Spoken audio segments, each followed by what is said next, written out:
எனக்கு கல்யாணம் வேணாப்பா. இதான் கடைசி முடிவா? ஆமா, இதான் என் கடைசி முடிவு. இதான் கடைசி முடிவுனா நான் தூக்கல சொல்லிக்கிட்டே இருக்காதீங்கப்பா. போய் முதல்ல தொங்குங்க.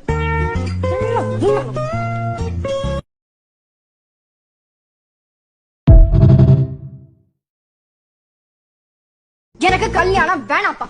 இதான் கடைசி முடிவா? ஆமா, இதான் என் கடைசி முடிவு. இதான் கடைசி முடிவுனா நான் தூக்கல சொல்லிக்கிட்டே இருக்காதீங்கப்பா. போய் முதல்ல தொங்குங்க.